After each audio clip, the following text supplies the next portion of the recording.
Hey leaders, what would be your advice to someone who was previously in a role that was directly dealing with the people on the ground, but they transitioned into more of an upper management role where they were managing leaders?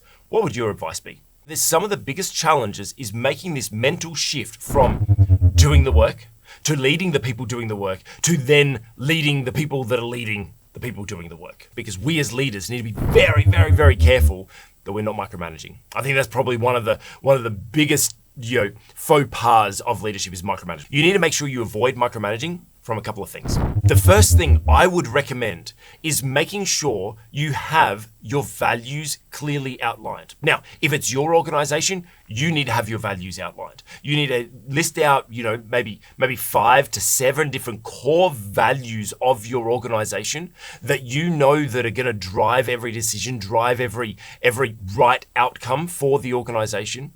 Because if you don't have the values clearly outlined, then how do people know how to make the right decision?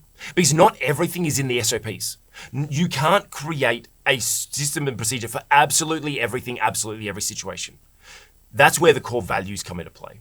When you have your core values, then those things can play out within the people you lead because they've got some guideposts. First thing you need to do while you're leading other leaders is make sure you have some core values that are guideposts of what decisions need to be made. The second thing is KPIs.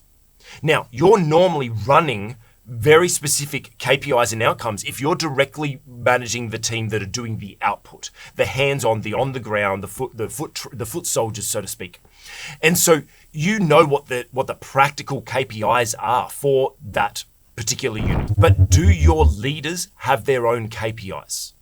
Have you set KPIs for their leaders? There are different KPIs you need to set for them, but also they need to know what the KPIs are of their team as well.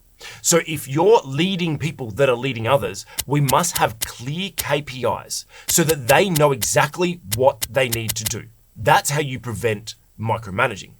Give them the KPIs and let them achieve those KPIs how they best feel to achieve those KPIs. As long as those KPIs are being met, I don't care how you're doing the work. And that's one big challenge that most leaders do. They want it done my way. No, you need your KPIs met. And as long as those KPIs are being met, and as long as it's being met in line with those core values, then we're happy. And that's how you prevent to micromanage.